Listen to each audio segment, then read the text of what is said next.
باضابطہ طور پر لکھوا کے بھیجے، خطوط بھیجے، اس میں دعوت و تبلیغ کی باتیں تھیں، باضابطہ گورنروں کو قضایا اور اس کے قانون اور شریعت کے احکام لکھوا کر بھیجے گئے۔ یہ ساری چیزیں نبی صلی اللہ علیہ وسلم کے زمانے میں ہوئی اور یہ محفوظ ہے، ایسا نہیں ہے کہ یہ غائب ہے۔ پھر اس کے بعد خلافت کا دور شروع ہوتا ہے۔ اسی خلافت کے دور میں کلام مجید جب صحابہ کرام رضوان اللہ علیہم اجمعین کی بڑی تعداد کو شہید کر دیا گیا دھوکے سے، جن میں سارے کے سارے حفاظ اکرام تھے، تو مسلمانوں کو یہ خطرہ پیدا ہوا کہیں ایسا نہ ہو کہ کلام مجید ہمارے ہاتھوں سے ضائع ہو جائے۔ ابھی تو موجود ہے، 40 صحابہ اکرام کو شہید کر دیا گیا بلا کہا بھائی ایسا ہے، پھر اس کی جمع کرنے کی کوشش کی جائے۔ چونکہ حضرت ابو بکر صدیق رضی اللہ تعالیٰ عنہ کے آخری دور میں کام کچھ شروع ہو گیا تھا، صحابہ اکرام کے دلوں میں محفوظ تھا کلام مجید، ایک دوسرے کو سناتے رہتے تھے، نمازوں میں پڑھتے رہتے تھے، غلطیاں نکلواتے رہتے تھے کہ کہیں میں غلط تو نہیں پڑھ رہا ہوں، کہیں غلط تو یاد نہیں کر لیا، سورتوں کے نام اور کب یہ نازل ہوئی تھی اور اس کا کیا ہے وہ سب یاد تھا صحابہ۔ حضرت ابو بکر صدیق رضی اللہ تعالیٰ عنہ کے آخری دور میں کلام مجید کے جمع کا کام شروع ہوا اور عثمان بن عفان رضی اللہ تعالیٰ عنہ کے دور میں 7 نسخے لکھوائے گئے اور جتنی مملکت تھی اسلامی ان میں 7 نسخے بھیج دی گئے، ان میں سے ایک نسخہ اب بھی موجود ہے جو میوزیم میں رکھا ہوا ہے، جس میں عثمان بن عفان رضی اللہ تعالیٰ عنہ کا خون مبارک بھی ہے۔ جب بلوائیوں نے آپ کو شہید کیا اس وقت آپ کلام مجید کی تلاوت کر رہے تھے، وہی قرآن موجود، وہ قرآن اور آج ہمارے ہاتھوں میں موجود قرآن کوئی فرق نہیں، ذرہ برابر بھی ایک حرف اوپر نیچے نہیں۔ تو یہ چیز جو شوشہ بعض لوگ بیان کرتے ہیں اگر مسلم کی جی والا قرآن اور اس والے قرآن میں یہ نہیں تھا وہ نہیں تھا، یہ سب بیکار کی بات ہے۔ حرف و حرف اسی نسخے کے حساب سے پوری دنیا میں کلام مجید کو بھیجا گیا ہے۔ اب رہ گئی بات حدیث، خلفائے راشدین ہی کے زمانے میں حضرت ابو بکر صدیق رضی اللہ تعالیٰ عنہ کے دور خلافت میں اور اس کے بعد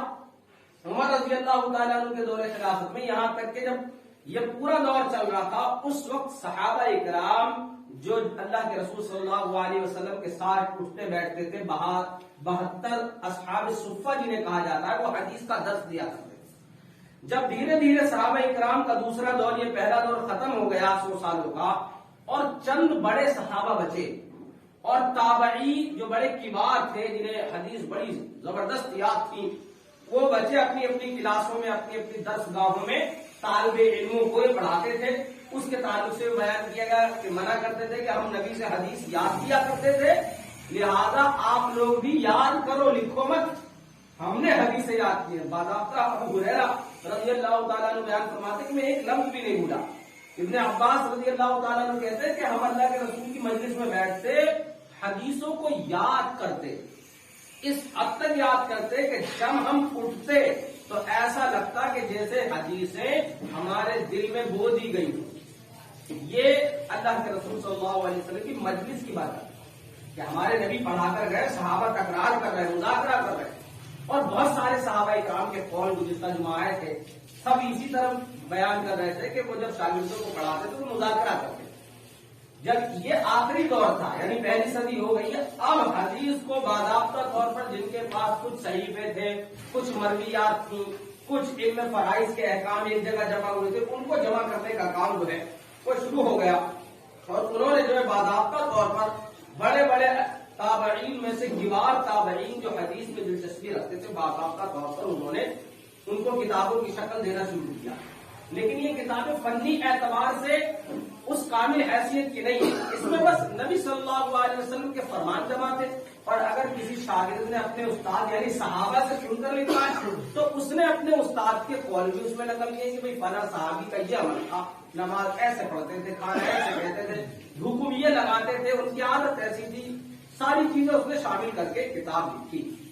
یہ اس دور کی بات، اس کے اوپر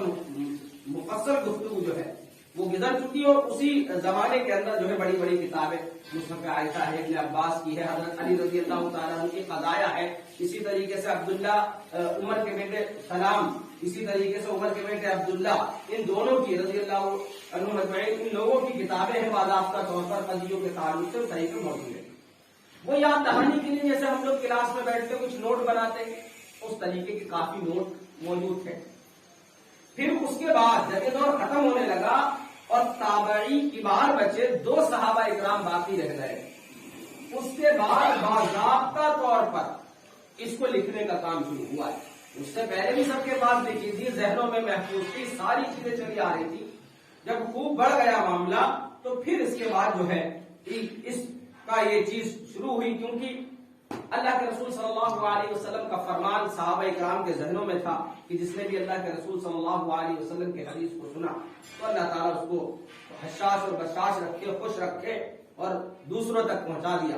اور یہ مفہوم بھی ذہنوں میں تھا صحابہ کے کہ ہمارے نبی نے فرمایا جس کسی شخص نے بھی میری طرف جھوٹ کو منسوخ کیا وہ اپنا ٹھکانہ جہنم بنا لے. لہذا باضابطہ طور پر بڑے بڑے صحابہ اکرام کی اس بات سے پیچھے ہٹ گئے کہ وہ حدیثوں کو بیان کریں. لہذا ہم دیکھتے ہیں حضرت ابو بکر صدیق رضی اللہ تعالیٰ عنہ 1000 سے کم حدیثیں بیان کرتے ہیں،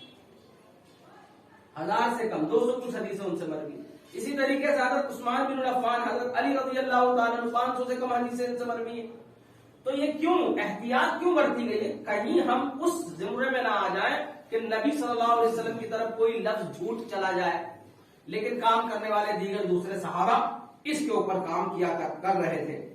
اور یہ دور جو ہے اپنے عروج پر تھا اور اس میں جو ہے کام ہوئے تھے. اور اس دور کے بڑے بڑے محدثین اکرام تابعی میں سے جو سارے صحابہ کے یا تو اولادوں میں سے ہیں یا صحابہ اکرام کی کلاسوں میں بیٹھ کر پڑھنے والے شاگردوں میں سے، انہوں نے اس کام کو باضابطہ طور پر شروع کر دیا اور ان کے زمانے میں یہ کتابچے آنے لگے. اب جو ہے آج کا خطبہ جو ہے اسی کی اگلی کڑی کہ جس طریقے سے جو ہے عہد نبی میں اور عہد خلافت میں احادیث کے سلسلے میں جن تحریروں کا پتہ چلتا ہے اس کی 3 قسمیں کی جا سکتی ہیں. یعنی نبی کے زمانے میں صلی اللہ علیہ وسلم کے زمانے میں حدیث کے بارے میں جو لکھا گیا، یا خلافت راشدہ 4 خلفائے اکرام ان کے زمانے میں جو حدیث کے اوپر کام ہوا وہ کس طریقے کا کام تھا. ان کو 2 حصوں میں بانٹا جا سکتا ہے. ایک، جو کچھ سنا اسے غیر مرتب طور پر لکھ لیا، کوئی ترتیب نہیں دی کہ بھئی وضو کی حدیث ہے، کہ حج کی حدیث ہے، کہ نکاح کی حدیث ہے، کہ جو ہے آداب کی حدیث ہے، کہ قتل کی حدیث ہے. بس جو اللہ کے رسول صلی اللہ علیہ وسلم کی بات صحابی سے سنی اس کو لکھ لی، نبی کی جو باتیں سنی وہ لکھ لی. ایک تو یہ طریقہ تھا. دوسرا، حضور صلی اللہ علیہ وسلم نے یا خلفائے راشدین نے حسب ضرورت جو فرامین احکام وغیرہ لکھوائے تھے وہ موجود تھے. بعض صحابہ نے بطور خود اپنے ثوابدید کے لیے کچھ منتخب حدیثیں لکھ رکھی تھی. اس کے بعد تدوین حدیث کے دور میں تعریف جمع حدیث کے مزید چند طریقے اور رائج ہو گئے. ان میں کس طریقے سے صحابہ کے بعد جو معاملہ لکھا گیا وہ کس طریقے سے کہ ہر شاگرد جو استاد محترم کی کلاس میں بیٹھتا تھا، جو صحابی ہوتے تھے، تو ان کا طریقہ حدیث کے لکھنے کا کیا تھا؟ ایک ایک صحابہ کے مرویات کو ایک جگہ لکھ لیا جائے اور جس میں باب حدیث بھی ہو اور یہ پتہ چلتا ہو یہ حدیث کس تعلق سے ہمارے نبی نے بیان کی. یہ صحابہ کے دور کی بات ہے. صحابہ پڑھا رہے ہیں بچوں کو، چند بڑے صحابہ رہ گئے ہیں، تابعین اکرام اپنے استاد کی ساری روایت، مثال کے طور پر حضرت ابو بکر صدیق ہیں، مثال کے طور پر جو ابو موسیٰ الاشعری رضی اللہ تعالیٰ عنہ ہیں، ان کے بہت سارے شاگرد ہیں، تلمیذ پڑھتے ہیں، درس دیتے ہیں. اب جو بیٹھے ہوئے بچے ہیں وہ جتنی بھی حدیثیں اپنے استاد یعنی صحابی سے سن رہے ہیں انہوں نے لکھ لی.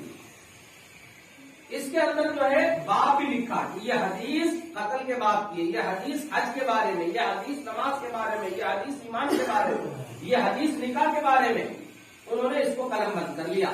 یہ طریقہ جو ہے رائج ہوا، اور اس طریقے کی حدیثوں کو کہا جاتا ہے مسند، جو آج بھی موجود ہے. اسی طریقے سے دوسری قسم میں مسائل فقہیہ کی ترتیب سے احکام کی حدیثیں جمع کی جائیں. اس قسم کی تعریف کا نام سنن رکھا گیا. خلافت راشدہ کے بعد کے مؤلفات میں احادیث نبویہ کو قلم بند کرنے کے علاوہ صحابہ کے شاگردوں نے صحابہ اکرام کے اقوال بھی، ان کی زندگی کو بھی جمع کرا اور اس کو بھی لکھا. چنانچہ حضرت علی رضی اللہ تعالیٰ عنہ کے قضایا کو لوگوں نے لکھا، جس پر حضرت ابن عباس کی تنقید موجود ہے. اس دور کے آخر میں سب سے پہلے امام احمد بن حنبل کو یہ خیال پیدا ہوا کہ حدیثیں بہت ساری ہو گئی ہیں اور اس میں ان کتابوں میں جب ہم اللہ کے رسول کا فرمان ڈھونڈنے جاتے ہیں تو وہ ذرا سا ہے، اور آگے پیچھے باتیں صحابہ اکرام کی بات، ان کی گفتگو، ان کی عادت، ان سے سنی، ان اس حدیث کے بارے میں ان کی رائے، ان کا ترجمہ، یہ بہت زیادہ ہے. تو امام احمد بن حنبل پہلے ایسے شخص ہیں جن کے دماغ میں خیال آیا کہ ہمیں صرف نبی کے فرمان کو الگ کرنا چاہیے کہ نبی کا فرمان یہ. آگے صحابہ نے اس پر کیا کہا